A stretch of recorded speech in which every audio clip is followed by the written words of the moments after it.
Il y a des moments dans la vie où le poids de la trahison vous écrase l'esprit, où la douleur du rejet vous fait tout remettre en question, vous implorant Dieu de vous demander pourquoi vous avez permis cela. Pourquoi les avez-vous laissés me faire du mal? Mais que se passerait-il si je vous disais que Dieu voulait qu'il vous fasse du mal, non pas pour vous détruire, mais pour vous développer? Et si la chose, même que vous pensiez vous briser, était en fait conçue pour vous construire? Certains d'entre vous traversent une période douloureuse et se demandent pourquoi Dieu a permis à certaines personnes d'entrer dans votre vie.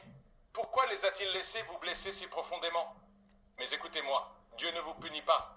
Il vous place dans une position difficile. Chaque larme que vous avez versée, chaque chagrin que vous avez enduré, chaque couteau qui s'est planté dans votre dos n'était pas hors de son contrôle.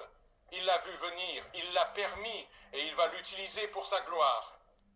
Les voix de Dieu sont plus élevées que les nôtres. Nous voyons la douleur, il voit la guérison, nous ressentons la douleur, il voit la promotion, nous voulons échapper à la souffrance. Il sait que grâce à elle, nous en sortirons plus forts. L'ennemi pensait qu'il t'en est, mais tout ce qu'il a fait, c'est te rapprocher de ta raison d'être. Alors n'abandonne pas, ne laisse pas la douleur te rendre amer. Laisse-ta plutôt t'enfoncer plus profondément dans la présence de Dieu. Car un jour, tu te souviendras de ce moment et tu te diras que cela devait arriver. S'il ne m'avait pas blessé, je ne serais pas celle que je suis aujourd'hui. Tu ne l'as pas vu venir, tu leur as fait confiance.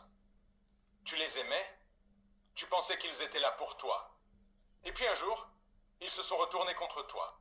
Ils sont partis quand tu en avais le plus besoin. Ils ont dit des choses qui t'ont profondément blessé. Ils ont fait des choses qui ont laissé des cicatrices dans ton âme. Et tu es resté là brisé à te demander pourquoi un Dieu d'amour a laissé cela arriver. Mais écoute-moi, Dieu l'a vu avant toi. Il savait qu'il te trahirait. Il savait qu'il te rejetterait.